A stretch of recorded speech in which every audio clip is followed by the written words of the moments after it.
Isang magandang araw ng bakbakan mga kaibigan. Welcome sa Boxer Shorts. Ako si Atty. Ed Tolentino, kasama ninyo sa inyong corner pagdating sa usapang pro boxing. Dito sa Boxer Shorts, we do not monetize. Handog sa inyo, diretsong opinyon, hango lamang sa ating passion. At ngayon, bilang tugon sa inyong mga komento at requests, narito ang ating pag-uusapan ngayon, ang paglunsad ng tinatawag na TKO Boxing League. Ito pa isang bagong alyansa na itinatag ng iba't ibang grupo na may common interest, which is to improve ang kalakaran sa professional boxing, na talaga namang napaka-bulok mga kaibigan. Ilang grupo po ang nagsama-sama. Nandyan si Dana White, ang big boss ng Ultimate Fighting Championship o UFC. Nandyan ang TKO Group Holdings. Ito po ang nagpapatakbo ng UFC at ng World Wrestling Entertainment. Nandyan ang Riyadh Season. Ito nagpo-promote ng ilang mga big-time boxing fights ngayon. Pinangungunahan ni Turki Al-Sheikh. And then ang Sela Promotions o Company, isang subsidiary ng Public Investment Fund ng Saudi Arabia. So nagsama-sama po ang mga grupong ito para itayo ang TKO Boxing League. Ano ang layunin ng grupong ito? Bakit nabuo ang grupong ito? At ito na ba ang solusyon sa talagang napaka-masalimuot na istruktura ng professional boxing? Lahat ng ito pag-uusapan natin dito lamang sa Boxer Shorts. At nagbabalik ang Boxer Shorts. Pag-usapan po natin ang TKO Boxing League, bagong liga na itinatag para linisin ang napakabulok na sistema ng pro boxing. Ang daan patungo sa TKO Boxing League ay nagsimula nung maglabas ng bilyones ang Saudi Arabia, Mahalika Investment Fund, para i-promote ang Riyadh, Saudi Arabia. So nag-sponsor ang Riyadh Season na tinatawag ng Saudi Arabia ng mga sporting, cultural, entertainment events diyan sa Riyadh para ma-boost ang turismo sa nasabing lugar. Now, pagdating sa boxing events ng Riyadh Season, ang naatasan dito ay si Turki Al-Sheikh. Si Al-Sheikh naglabas ng bilyones para bayaran ng mga boksingero at lumaban doon sa Riyadh, Saudi Arabia. Kaya naman yung mga malalaking laban, akala natin hindi na natin makikita, particular doon sa heavyweight division, ay naganap dyan sa Riyadh, Saudi Arabia. Sapagkat nagpakawala ng pera itong si Turki Al-Sheikh sa mga boksingero, and for the first time, they got really paid well. So, nagkaroon po ng ikay-katuparan. Pero, nais pang i-maintain ito ni Turki Al-Sheikh.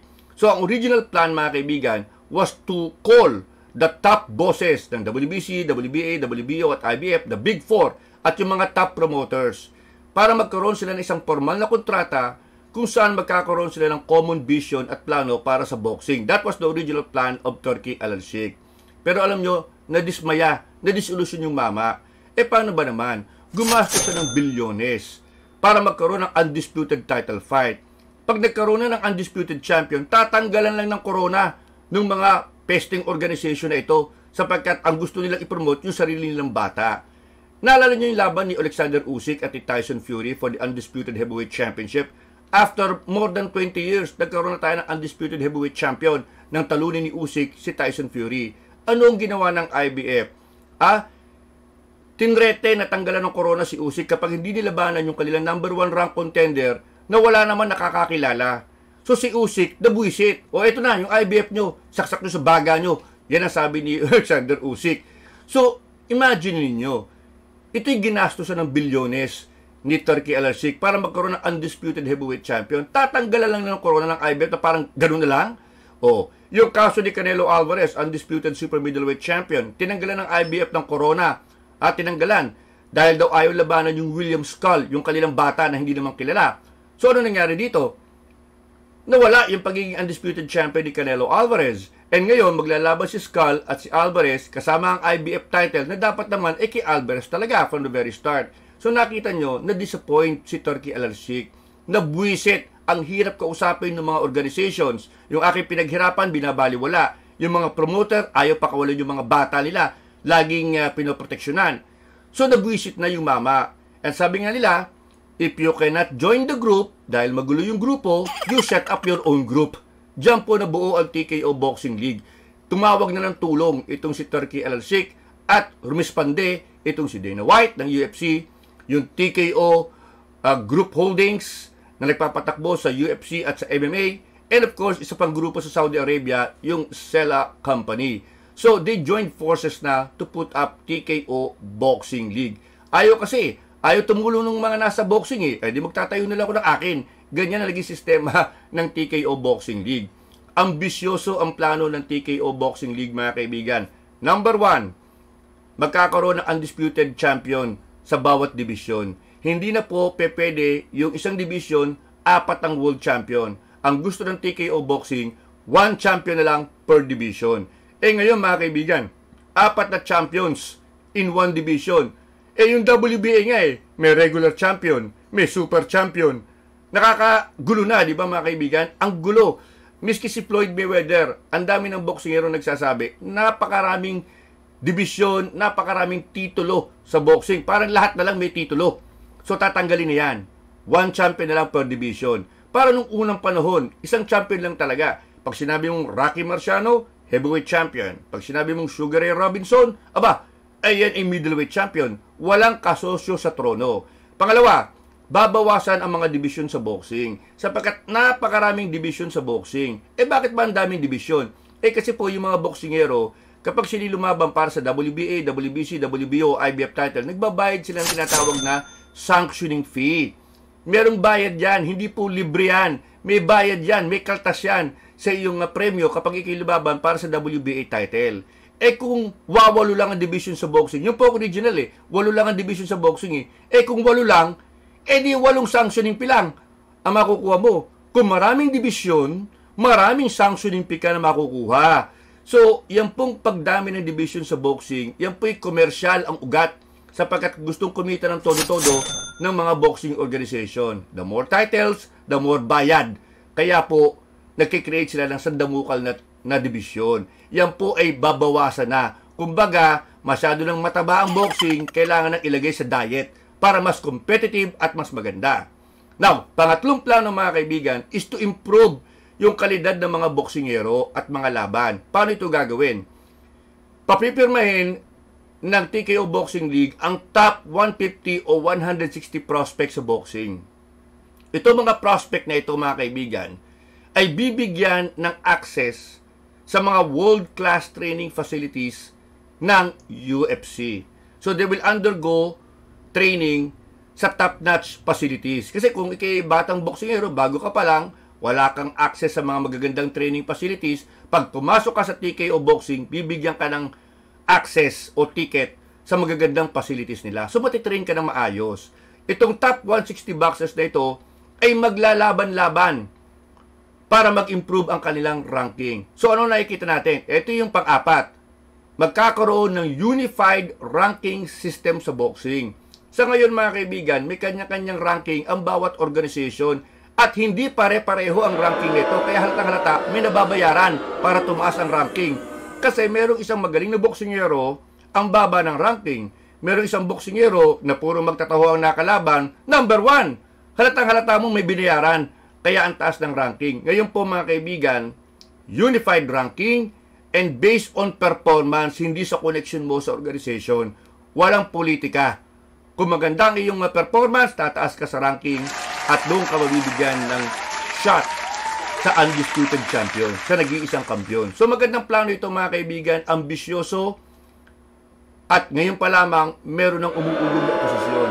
Kasi may mga old-timers dyan, yung Big Four, sinabi ko nga sa inyo, yung mga promoter dyan na wala nang ginawa kundi kaltasan yung mga boksingero nila. Yung mga yan, understandably, ay umaalma.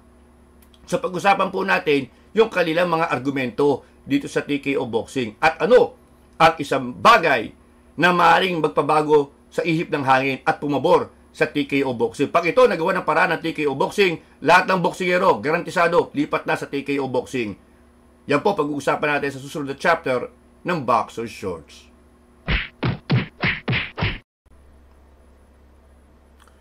Nagbabalik ang Boxer Shorts mga kaibigan. Tunay na maganda at ambisyoso ang plano ng TKO Boxing para sa professional boxing. Number 1, magkakaroon tayo ng undisputed champion. 1 champion per division. Pangalawa, babawasan na ang sandamukal na weight division sa boxing. Number 3, magkakaroon ng access to world-class training facilities ang top 150 o 160 boxers na mapipili ng TKO Boxing. Number 4, magkakaroon tayo ng unified ranking system. Iisang ranking na lamang base sa merito at hindi sa mga political connections o bribery to the organizations. Good plan ito mga kaibigan. Pero yung mga old-timers sa boxing, meron ng pangontra. Number 1, economics daw. Kung iisang world champion mo at ang daming boksingero ngayon, yung nilimitahan ang kanilang economic opportunities. Kasi dati, you have 4 world champions to choose from. So, pwede kang kumita sa champion 1, champion 2, champion 3, champion 4. So, ngayon, iisa na lang. Paano yan? Iisa na lang pagpipilian. Ang mga world champion ngayon, sa totoo lang mga kaibigan, kung lumaban yan once a year, minsan nga, 2 taon na, nakakalimutan na lumaban parang hindi ko alam kung retirado na or whatever So, dyan magkakaproblema dyan. Kailangan ayusin yan ng TKO Boxing. Siguro, yung mandatory period to defend the title, kailangan igsian. Hindi pwedeng 1 year, masyadong matagal. And also, magkakaroon talaga ng, whether you like it or not, mga interim world champions, temporary world champions to keep the activity going. Dahil hindi pwedeng maghintay doon sa regular na kampiyon. Kung siya'y injured, wala tayong magagawa dyan. So, kailangan ayusin yan, mga kaibigan. Yung weight classes, wala tayong nakikitang problema dyan sapagkat ang mga boxing naman, mag-a-adjust yan. Mag-a-adjust yan. Kung iigsiya ng division, babawasan, okay lang yan. Now, here is one big factor na sa tingin ko ay pwedeng magpabago ng ihip ng hangin para sa TKO Boxing. Sinabi ko sa inyo yung sanctioning fees. Yung mga boksingero, nagbabayad dyan sa karapatang lumaban para sa WBA, WBC, WBO, IBF title. Malaki po yan 2 to 3%. Kaya napakahirap pag ikay undisputed world champion, babayaran mo yan, yung 4 na yan, 4 na titulo, may kanya-kanyang sanctioning fee yan, babayaran mo yan, masakit po sa bulsa yan. Umaaray na ang ilang mga boksingero, kaya nga, hindi sila nagtatagal as undisputed champion ibabakanti ko na yung belt kasi ayokong bayaran lahat yan. Ayokong bayaran lahat yan. In fact, there was a time mga kaibigan na si Marco Antonio Barrera, ayaw na magbayad ng sanctioning fee at sinabi niya, magiging people's champion na lang ako, sa inyo na yung titulo nyo sapagkat para sa akin, napaka-unfair noong sanctioning fee. Ngayon, ang argumento ng mga organisasyon, kailangan ng sanctioning fee para mabuhay naman yung aming organization, para may pambayad kami sa aming mga staff. Now, ito ang crucial dito, mga kaibigan. Kung magtatayo ng isang championship belt ang TKO Boxing, and let's say, napakababa, o di kay libre na ang sanctioning fee, libre na, wala kang babayaran. May mga boksingero nagsabi, kapag ang titulo ay halos wala nang bayad ang sanctioning fee, wala nang kaltas sa aming premyo, diyan na kami sa TKO Boxing. Diyan na kami pupunta.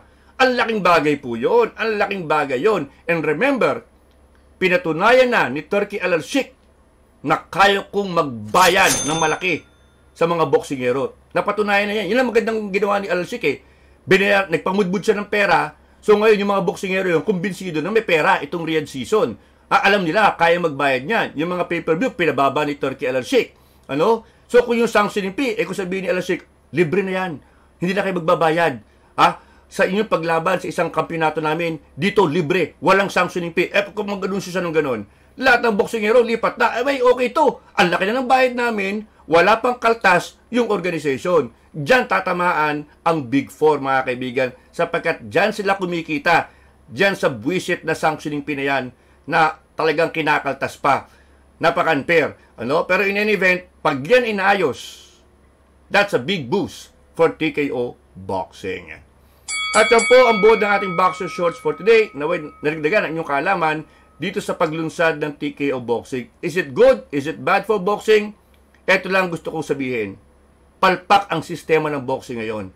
Kailangan ayusin. Hindi ko alam kung ito'y kayang ayusin ng TKO Boxing. Pero the important thing is well-funded ang grupong ito. Kung wala kang pondo, papalpak ito. So, importante na nandiyan ang Riyadh season. Ang sinasabi nila si Dana White, barat yan.